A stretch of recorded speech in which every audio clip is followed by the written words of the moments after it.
வணக்கம் நண்பர்களே. இந்த வீடியோல நம்ம டிஸ்கஸ் பண்ண போற டாபிக் ஆஸ்திரேலியா தோக்க காரணம் என்ன against India in 4th T20. முதல்ல டாஸ் வின் பண்ணி போலிங் எடுத்ததே தப்பான ஒரு விஷயம். இது ஸ்லோ விக்கெட்ல, ஏன்னா இந்த விக்கெட் வந்து இந்தியாவுக்கு பக்காவா சூட் ஆகும். ஆஸ்திரேலியா மட்டும் ஃபர்ஸ்ட் பேட்டிங் ஆடி ஒரு 170 180 அடிச்சிருந்தாங்கன்னா இந்தியா சேஸ் பண்ண கஷ்டப்பட்டிருப்பாங்க. ஓகேங்களா? அண்ட் இந்தியாவும் பாத்தீங்கன்னா ஒரு நல்ல ஸ்கோர் 167 அடிச்சிட்டாங்க according to the pitch conditions. And Mitchell மார்ஷோட கேப்டன்சில எனக்கு நிறைய பிரச்சனைகள் இருந்ததுங்க. போலர்ஸ் டீசெண்டா தான் ரொட்டேட் பண்ணாரு. ஆனா ஆக்சுவலா நம்பர் 3ல சிவம் துபே இந்தியா இறக்குனாங்க. எதுக்குன்னா ஜாம்பாவை கவுண்டர் பண்ண. இவர் என்ன பண்ணிருக்கணும்னா மேக்ஸ்வெலுக்கு ஆப்பர்ச்சுனிட்டி கொடுத்துருக்கணும். ஒரு ஓவர் ஓகே, ஏன்னா இந்த மாதிரி கண்டிஷன்ஸ்ல ஸ்பின்னர்ஸ் கொஞ்சம் எஃபெக்டிவா இருக்க வாய்ப்புகள் இருக்கு.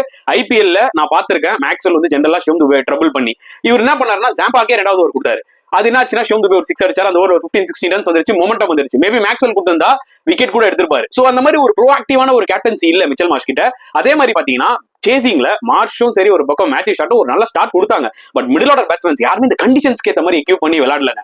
இஷ்டத்துக்கு ஏதோ பிளாட் ட்ராக்ல ஆடுற மாதிரி ஆடினாங்க. ரொம்ப வந்து ஒரு இர்ரெஸ்பான்சிபிளா விளையாடினாங்க தான் கண்டிப்பா சொல்ல முடியும். பட் இந்தியாவோட போலிங் அவுட்ஸ்டாண்டிங்கா இருந்தது மக்களே. இதெல்லாம் தான் ஒரு முக்கியமான ரீசன்ஸ் ஆஸ்திரேலியா தோக்க.